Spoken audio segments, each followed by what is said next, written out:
Welcome back, everyone. Today I'm going to be showing you a Jewelry BONNEY deck profile that I used to win a Heroine Cup event. I actually entered in 3 tournaments.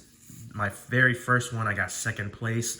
The second one, I went 4-1, but I lost in the 3rd round because I didn't see my boss cards. And then I finally won the 3rd one. And I will continue to be using this because I think it's incredibly strong against the Heroine meta, which is basically yellow Nami, red blue VV, some boas. I actually really thought that more people would be playing Jewelry BONNEY, but I was actually surprised to see like I was the only one at like all 3 events that was playing Jewelry BONNEY.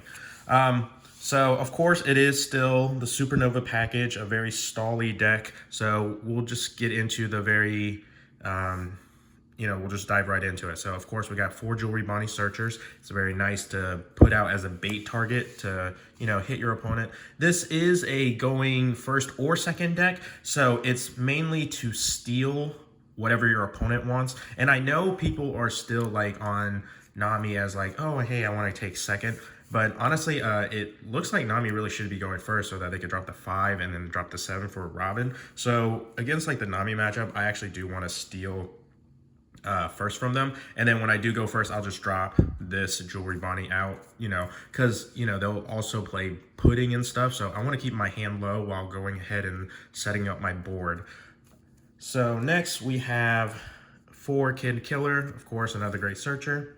Not all the blue decks are playing Red Rock. It really don't have the room with all the generic yellow goodness, but when you do see, like, they might play like Gravity Blade more likely than Red Rock, simply because Gravity Blade will counter the other yellow stuff. They don't want to KO the Namis, etc. So if we have a board that we do like when it comes to like our 5 costs or 6 costs and lower, I do tend to drop the Tashigi. And if I am sitting very good in hand, I might drop the Tashigi out with the 8 cost Kids effect so that he is protected.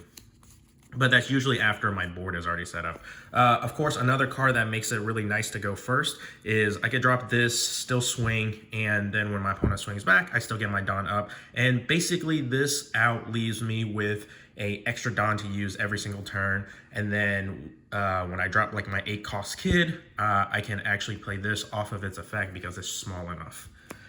For Megalos, on paper, this card seems really busted. I remember winning like the release event because of this card. Like my opponent would drop a big boss, I would just play a 4 cost and boom, blow it up. And it seemed like a no-brainer for something that you go ahead and rest.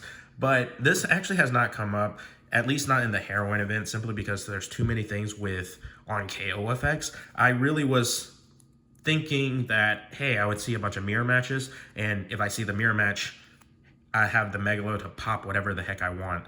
I'm going to keep it in there just in case, because again, it's still a 2K. It's just not searchable. The only other card I would consider playing is like the 2K Apu, which I don't really play it for its effect because we don't really have a problem resting anything in this deck. So it really would just be for the searchable 2K. Next, we have 4 Jewelry BONNEY Secret Blocker. Of course, just draw cards. Some of our boss cards and our key pieces are not searchable because we're, unlike other people who are playing generic yellow goodness, we're playing generic, green goodness. So we need to have another way to see those pieces a lot easier. And this is the only card in our deck that does it because we draw 2, trash 1. Speaking of generic green goodness, we got 4 Carrots. Since this is a very mid-range format for the Heroine event, we can literally stun their Namis, we can stun their Robins, whatever. So this is, and then, still swing away at this. Now, the hard part is because Nami, pumps her up to 7, we usually have to commit a Dawn, otherwise we won't really do anything. And then there's also nothing on their board that we want to attack and KO because they'll usually have some kind of KO effect now. So usually just swing and stun and, bait a card away. And then, of course, 4 Cavendish. Nothing really needed to be said there. You want to set it up. Excuse me. Next, we got 3 Perona. Really good card if we don't really see anything else to stall, we can just drop this. It is really awkward because it says your opponent's characters can't rest until the end of your opponent's turn, which means you can't rest it either. So that does make it a little bit awkward, but that's why we only play it at 3. But sometimes it is good as a bait. For the on KO, you may rest one of your cards and then play a 5 cost from hand. I have used this as bait actually. My opponent attacks into it, forgetting that this is basically my version of the Nami with on KO, and then I get to do something, and then I could play like my Cavendish, my blocker, etc. So this is actually very nice because your opponent doesn't really want to take into it. And if we do need it, like your opponent goes too wide and we can't stop them all, this is very good to just stun like 2 of the little ones and then, you know, use Jewelry Bonnie to stop the bigger ones. And we can basically recycle this. For 2k counter Drake, if your leader has Supernova, rest one of your opponent's character with a cost of 5 or less, then set one of your Dawn as active at the end of the turn. Very nice because, you know, this is usually what I like 2Ks that are like finishers, as in like I drop this when I know I'm gonna go for a game, because hey, during the game they're 2K, and then at the end of the game, or if I'm going for a game, I can drop it and they do something that's very nice that, you know, I can use to end the game with, and this is basically that. And, you know, in the event that I don't, you know, quite finish it, it does still give me my Dawn back so that I can still try to survive out. Of course, one of my favorite cards is this blocker Law.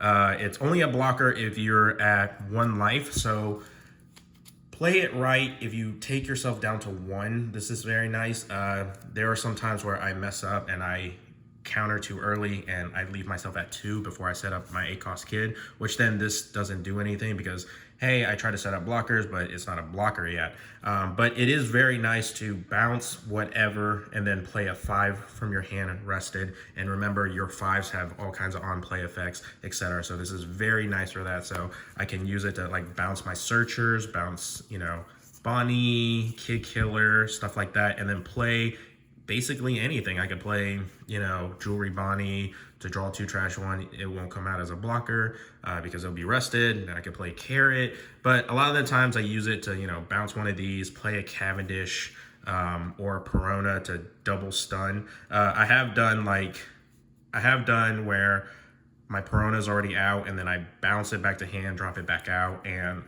because you can drop any character. It can even be the same one, and then stun 2 cards again.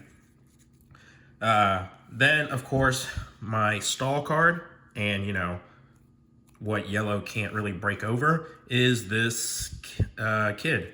I mean, it's still really good. We still got a month of it, so I don't know. Everyone knows how good this is. It's been in the game since literally set 1, and of course, yellow just doesn't have like the big boss cards to break over this. Like their biggest card right now in terms of like yellow blue Nami is what, like Nico Robin, and then maybe Nico Robin and Kuma for the most part. Some people play Whitebeard, but then they leave it up as a blocker, and even if they did try to swing big into it, you just, you know, sacrifice one of your other blockers. It is a bit of a setup deck, so you got to be careful with how you do it.